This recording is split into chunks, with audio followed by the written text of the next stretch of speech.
capítulo 4, versículo 1. A palavra de Deus diz assim: mas isso desagradou extremamente a Jonas, e ele ficou irado. E orou ao Senhor e disse: Senhor, não foi esta minha palavra, estando ainda na minha terra?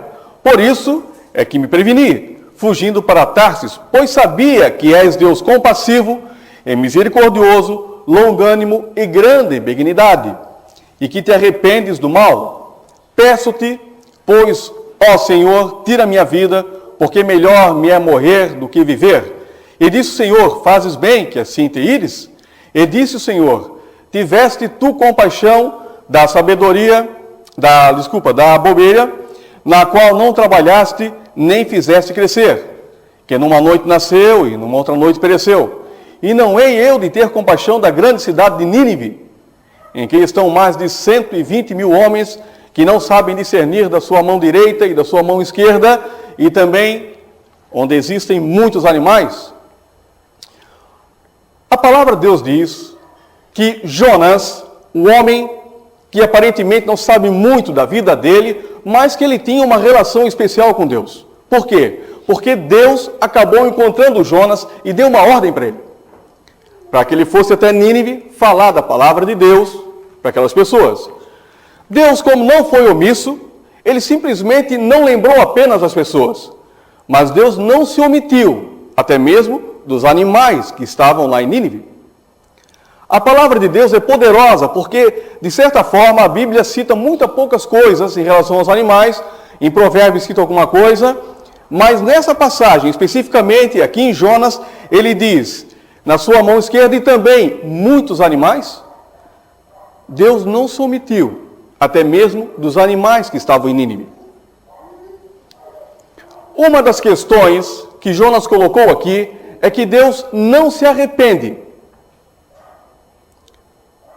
Jonas disse que Deus não se arrependeria, de certa forma sim. Mas Jonas sabia que Deus não se arrependeria do dom que Deus tinha colocado em Jonas. A Bíblia diz em Romanos 11, 29, porque os dons e a vocação de Deus são irrevogáveis, ou sem arrependimento. O dom que Deus te deu, Ele não se arrependeu de ter feito isso. Se Ele te chamou para pregar, Ele não se arrependeu. Se Ele te chamou para servir na igreja, Ele não se arrepende. Se Ele te chamou para ser um bom marido, Ele não se arrepende de ter feito isso. Se Ele te chamou para servir de alguma maneira, Ele nunca vai se arrepender, porque os dons que Deus te deu são irrevogáveis. Ele nunca se arrepende do dom que Ele dá ao homem. Mas Edson, Deus colocou o homem aqui na terra e aconteceu que o próprio Adão pecou. Bom, na hora que Deus foi destruir a terra, Ele lembrou de alguém. Ele lembrou de Noé. E aconteceu que Ele não se arrependeu do dom que Ele deu a Noé. Ele encontrou Noé como um amigo. Ele encontrou Noé alguém que realmente poderia trazer algo benéfico para a humanidade. Deus pegou, fez tudo acontecer. Noé saiu com seus filhos, sua nora e esposa, e começou uma nova nação. Lá na frente, quando Deus viu que o homem não tinha mais jeito, Ele mandou Moisés com todas as suas leis.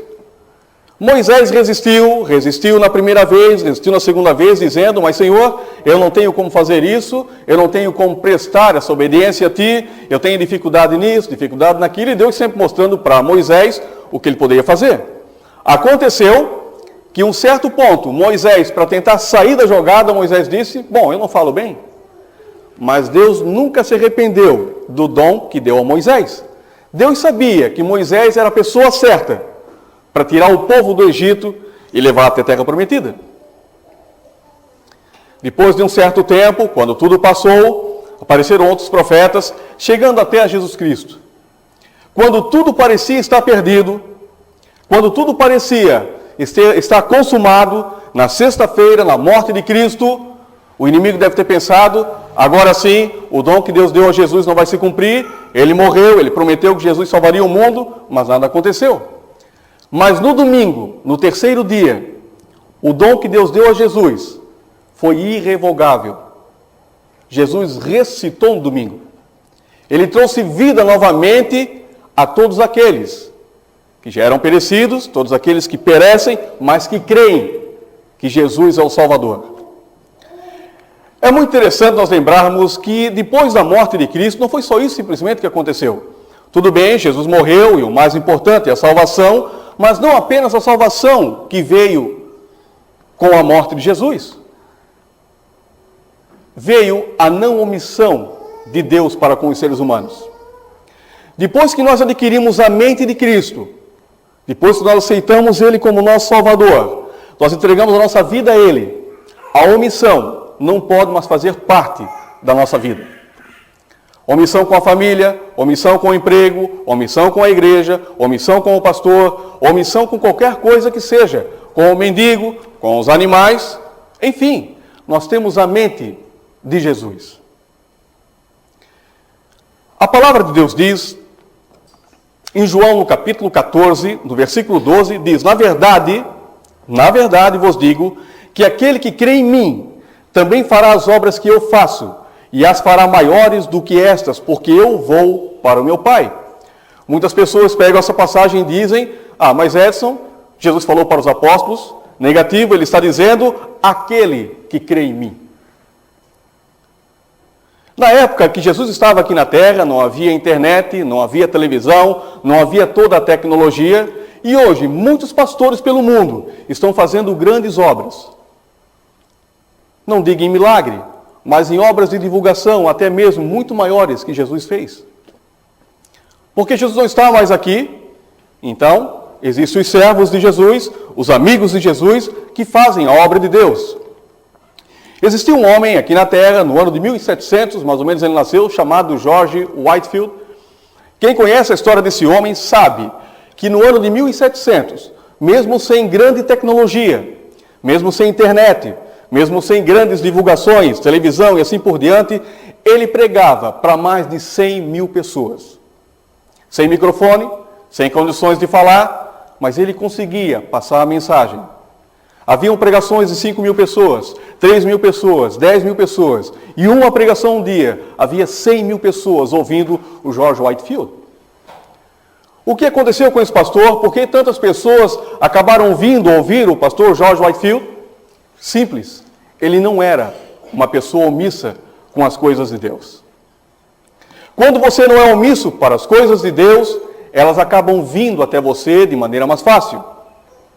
Muitas vezes, nós queremos fazer uma casa, nós temos uma casa, e ela tem um pouquinho de cupim. Como eu sempre digo, eu gosto de citar alguns exemplos nesse sentido. Então, de certa forma, nós acabamos sendo omissos com ela. Deixamos o capim crescer, deixamos o cupim aparecer, ficamos reclamando e ficamos maldizendo o que nós temos. Isso se chama omissão das coisas que Deus deu para nós. Quando nós não somos omissos com essas coisas, elas vêm de maneira mais fácil. Quando nós não reclamamos da nossa casa com cupim, quando nós não reclamamos da nossa esposa, que às vezes está num dia ruim, quando as esposas não reclamam dos esposos que estão num dia ruim, quando não reclamamos da nossa sogra, quando não reclamamos dos nossos parentes e assim por diante, acredite, grandes coisas acontecem na vida daqueles que não reclamam das coisas. É bem provável que você esteja dizendo, mas Edson, eu tenho feito tudo para Deus, eu tenho trabalhado para Deus, eu tenho feito algumas coisas a mais do que eu posso, eu tenho suprido a necessidade de muitos irmãos, eu tenho feito coisas grandiosas para Deus, então o que está faltando para você talvez agora seja a humildade.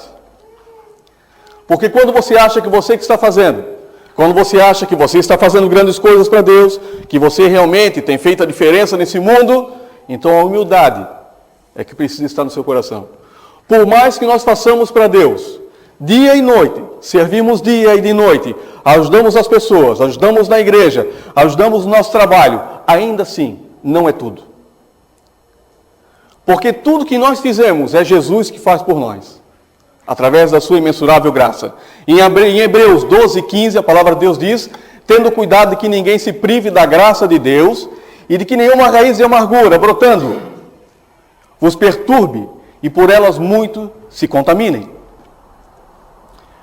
A raiz da omissão acaba também, não só a raiz da amargura, mas a raiz da omissão, a raiz da inveja, a raiz do preconceito, a raiz do desleixo, também acaba saindo de nós, muitas vezes, e atingindo as pessoas que estão ao nosso redor. Se nós formos omissos muitas vezes com as coisas que nós temos, daqui a pouco um filho vai começar a ser omisso, porque vê um pai omisso. Um fiel vai começar a ser omisso, porque vê um pastor omisso. O pastor vai começar a ser omisso, porque vê o povo de Deus dele na igreja sendo omisso. Então, quando nós não somos omissos com as coisas, também essa raiz de trabalho, de força, de sonhos, acaba contaminando as pessoas que estão ao nosso redor. Isso é fato. Nós temos nosso ministério, Jesus Vida em Brusque, e sempre desde o início, nesses anos que nós temos desde a época dos estudos, e até agora, quando tem alguns meses no ministério, nós temos passado para os irmãos algo que realmente tem mudado a vida de muitos. A força e a esperança. Não duvide nunca. Não diga que você não vai conseguir. Diga, eu ainda não consigo. Não diga que você é fraco. Diga, eu estou me fortificando. Não diga que você talvez não tem vaga nesse ministério. Diga que você está se aperfeiçoando, está sendo forjado por Deus para atingir uma vaga no ministério. Irmãos, lembre-se, Deus tem grandes coisas para a vida de cada um. Nós não somos apenas um erro aqui nessa terra. Nós não somos um erro. Nós somos mais do que nós pedimos ou pensamos para Deus. Nós somos muito mais. Muitas pessoas acreditam, Edson, mas aqui nessa terra é só dificuldade, é só tristeza. O que você pensar, você será. Escolha ou o evangelho da felicidade ou o evangelho da dificuldade. Você pode escolher. Eu já escolhi o evangelho da felicidade, o evangelho daquele que morreu por mim há 2.000 anos atrás, que me deu vida, me deu força, me deu alegria, me deu condições de trabalhar, de viver, de sonhar, de falar dessa alegria para as pessoas. Mesmo que exista dias que eu esteja a ponto de explodir, condição financeira às vezes não está boa, saio muitas vezes ouvindo bobagens na estrada, você sabe, quem trabalha na rua sabe como é que funciona, você é psicólogo, você é pastor, você é pai, é mãe, é conselheiro, você é tudo na estrada. Quem trabalha com vendas sabe. Mas muitas vezes eu chego em casa cansado, abatido, então muitas vezes eu subo, pego o meu violão e vou louvar a Deus. Porque eu sei que aí eu encontro paz, encontro refrigério para a minha alma. Não caia na armadilha de achar que tudo acabou. Deus tem sempre um novo começo para você. É uma nova vida que Ele te dá a cada dia. A palavra de Deus diz que nós, na verdade, nascemos a cada dia. Você pode ir chorando uma noite, mas amanhã você vai levantar totalmente recuperado, focado, forte, livre para seguir mais uma vez com o presente que Deus te deu. Por isso se chama presente, passado, presente e futuro. Lembre-se, presente. Deus te dá cada dia um novo presente. Use esse presente da melhor maneira possível. Muitas vezes a gente acaba vendo que as pessoas omissas arrumam desculpas para não fazer as coisas. Eu sei, eu já fiz muitas vezes isso, às vezes tinha que arrumar alguma coisa lá em casa. Isso aí é meio difícil de fazer, é meio complicado. Isso aqui é... Porque às vezes a gente não quer fazer. Então, quando a gente não quer fazer, a gente acaba arrumando um monte de desculpa. Não dá, é difícil, eu não consigo, vou deixar para amanhã. Não. Seja uma pessoa do agora. Comece a fazer hoje. Não deixe acumular sujeira, hoje, amanhã ou depois, como aconteceu lá em casa nos últimos meses. Agora estamos fazendo uma faxina gigante e é muito pior. É melhor você limpar todo dia, tirar um capinzinho, tirar uma madeira, faça alguma coisa. Porque depois, se você não fizer isso, vai ficar muito maior para você arrumar. Em Provérbios 12:12, a palavra de Deus diz: o ímpio deseja a rede dos maus, mas a raiz dos justos produz o seu fruto. A nossa raiz tem que ser uma raiz forte, uma raiz que motiva, uma raiz que dá paz, que dá amor, uma raiz que tem realmente a diferença aqui nessa terra. Eu tenho acompanhado essa semana, terei uns dias, para ver como anda o mundo cristão na internet. Gosto muito de um pastor chamado Joel Austin, todos sabem disso. O ministério dele tem mudado realmente a minha vida. Deus tem falado por ele, para mim realmente tem funcionado. E eu acabei vendo alguns pastores de outras denominações falando mal do pastor Joel. Bom, talvez eles desconhecem aquela passagem em Atos, onde Gamaliel disse: olha, deixa esses homens aí, queriam matar Pedro e João, deixem eles aí, porque se eles forem da parte de Deus, nós vamos se achar lutando contra o próprio Deus. Nós temos a mente de Cristo, Não comente mal do pastor X, ou do pastor Y, ou de um ou de outro. Não. Siga em frente a sua corrida. Deus te chamou individualmente. Você é único e exclusivo. Se Deus chamou o pastor X para fazer milagres, deixa ele lá. Se Deus chamou o pastor X para fazer grandes campanhas através do mundo, deixa essa pessoa lá. Mas Edson, ele prega para 100 mil pessoas. Isso não deve estar certo. Só pode ser televisão.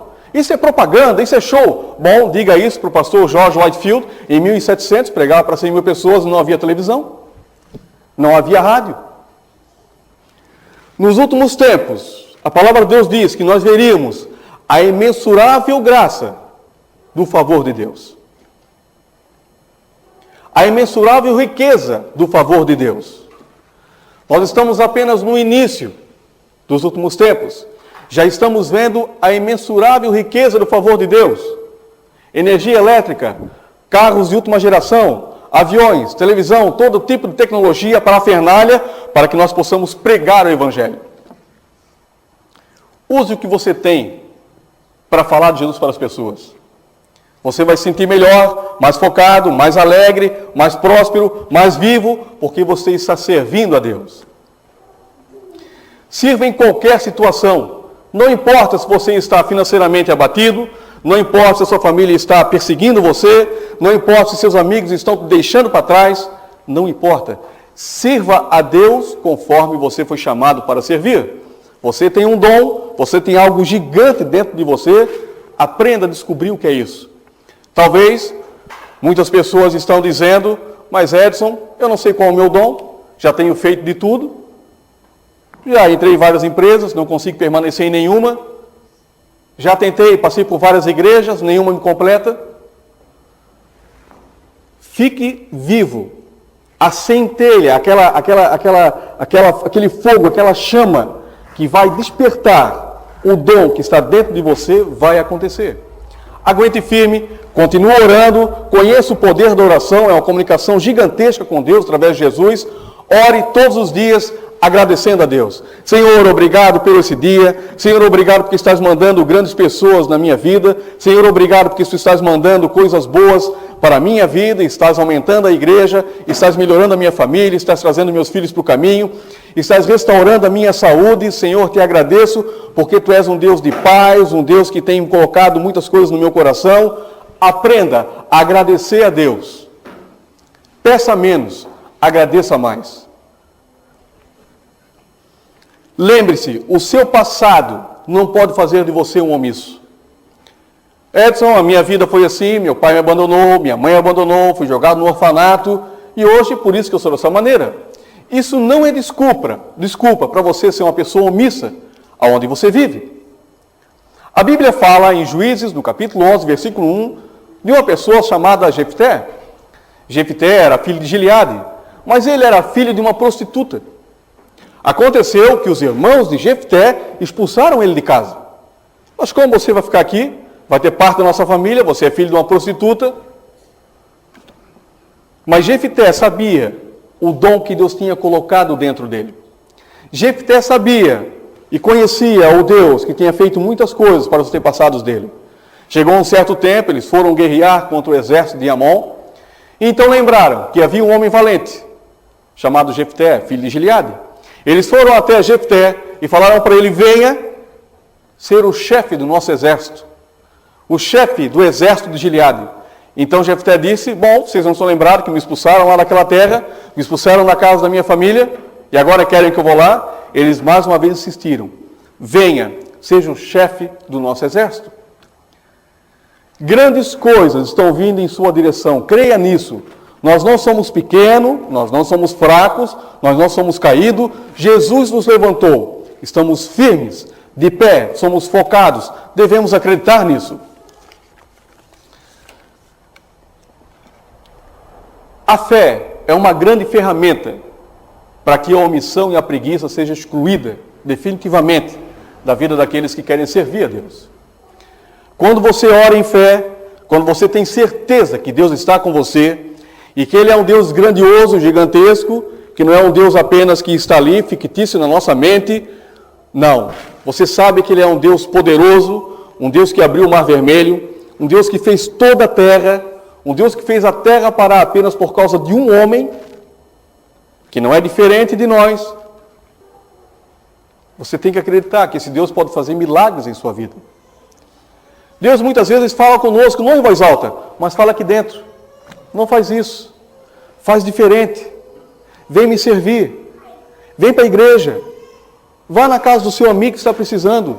Ele fala aqui dentro. Nós sabemos disso. Quando nós andamos em fé, botamos nossos calcanhares no chão e seguimos em frente, então a omissão da nossa vida e a preguiça acabam saindo de nós. Trabalhamos a semana inteira, somos focados em nosso trabalho, temos uma vida boa em termos de trabalho, todos estão fazendo o que querem, todos têm livre-arbítrio para fazer o que querem. Então, não é muito no final de semana vir à igreja agradecer a Deus.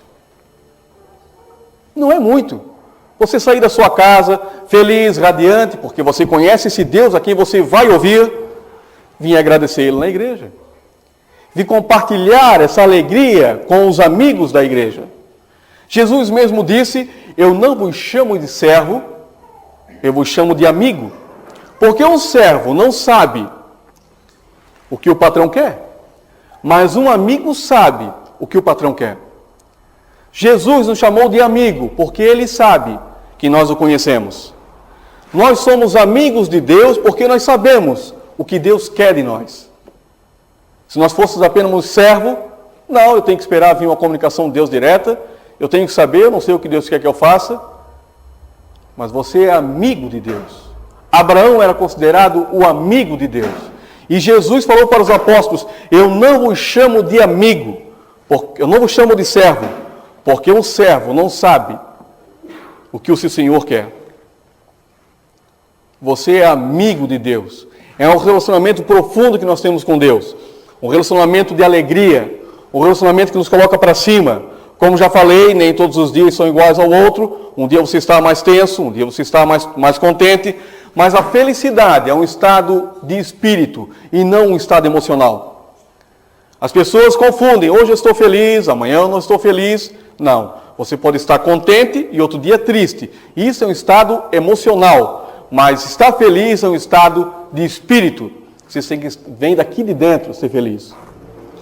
Porque a felicidade independe da situação que você está. Independe da sua situação financeira, independe da sua vida com a sua família, independe dos seus amigos, independe da sua situação, seja ela qual for. Estar feliz é estar com Cristo e saber que Ele está fazendo uma grande obra em nós. Lembrem-se, eu comentei isso esses dias na Jesus Vida. Um prédio demora muito mais tempo para ficar pronto. Existe uma engenharia maior, um material colocado no prédio, um material de maior qualidade, um material mais resistente. Muitos querem ficar pronto do dia para a noite. Quem sabe você quer ser apenas uma pequena casa. Material rápido, pedreiro rápido e o mês fica pronto. Seja um prédio alto. Talvez vai demorar mais tempo para você ficar pronto. Vai demorar talvez 10 anos, 20 anos. Mas creia que você vai ficar pronto. Quanto mais tempo demorar para você amadurecer, maior será a sua vitória. Creia nisso. Às vezes demora um pouco mais, um pouco menos, depende da semente que cada um é para Deus, mas as coisas realmente acontecem. Em Hebreus 11:30, a palavra de Deus diz, pela fé caíram os muros de Jericó, sendo rodeados durante 7 dias. Pela fé, Raabe, a meretriz, não pereceu com os incrédulos escolhendo em paz os espias. E que mais direi?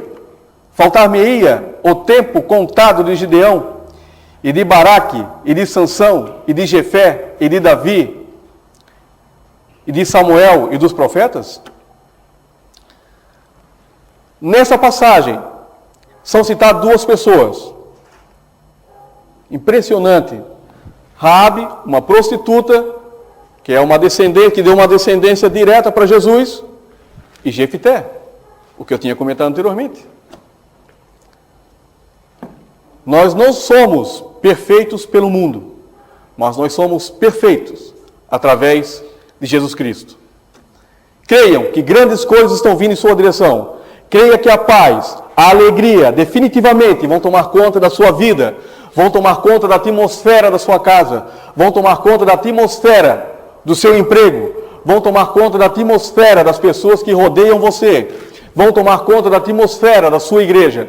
Creia que você pode ser feliz, focado, próspero, aqui mesmo nessa terra, até o resgate do nosso Senhor Jesus Cristo. Veremos com Ele nos ares, nos céus, para sempre, eternamente, felizes e sempre louvando a Deus. Mas enquanto estivermos aqui, temos um chamado, temos um dom.